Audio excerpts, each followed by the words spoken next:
I read a biography a few years ago on Reinhard Bonnke, and Reinhard is known in church history as the evangelist who saw more people come to the Lord than any other person ever recorded.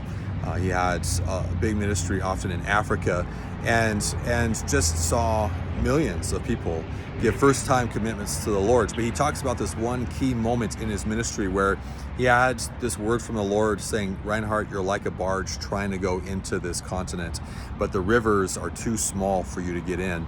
You need people of prayer to pray into it. And had this picture that every time someone prayed, or every prayer partner he had would just kind of grow that river by like an inch. And how many people he needed to grow that river to get it into the country. And this barge, that was kind of this idea of his ministry, trying to get into these places that it couldn't fit, it couldn't reach, it couldn't get into.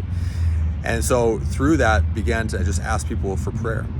I was talking with a significant church planting pastor and just talking about this guy named Steve Pike and talking about the idea of church ministry. And he said, oftentimes my best advice for church planters is just, hey, can you get a list of people around you in your world, in your life, and just begin to pray for them. As a team, as an individual, can you just begin to minister by praying for the people around you in your life?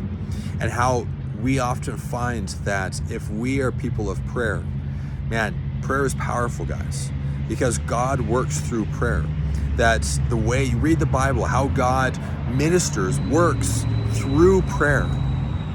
Interesting examples like with Moses and in different prophets' words, that God just is like looking for people to pray so that he can work, so that he can do things.